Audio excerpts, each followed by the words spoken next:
I remember hitting the car.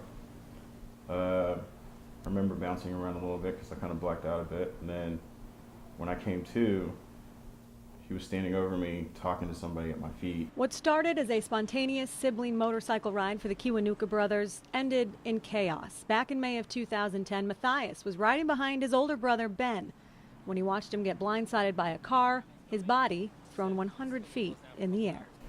I didn't know the damage that I had sustained, but at that moment, from what I understand, he took his shirt off to stop the bleeding because I was bleeding profusely. Situations like that, I mean, like time literally stands still. It's almost like, I mean, I can still see and hear and feel everything that was going on. I could feel my heartbeat at the time. It was like I was moving in slow motion, and so there was a higher power working, I feel like, to help me figure out exactly what I needed to do next. Matthias used his t-shirt as a makeshift tourniquet, stopping the bleeding and ultimately saving his brother's life.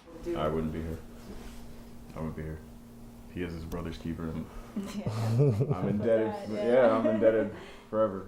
The next several weeks proved to be very painful and very scary for the entire family.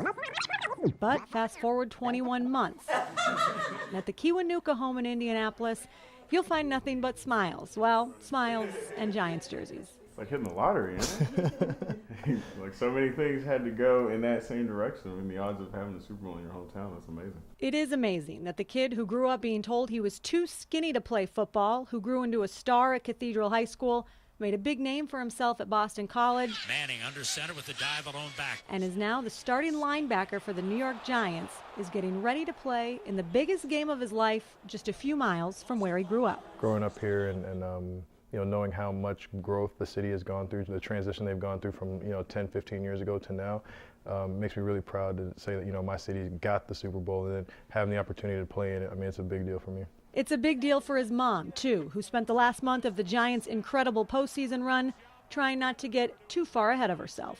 The first game, no, I wasn't too sure.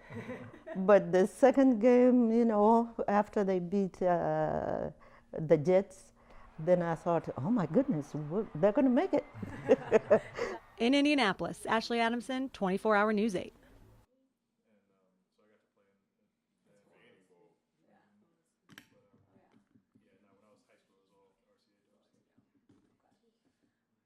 You good, Brett? Okay, all right.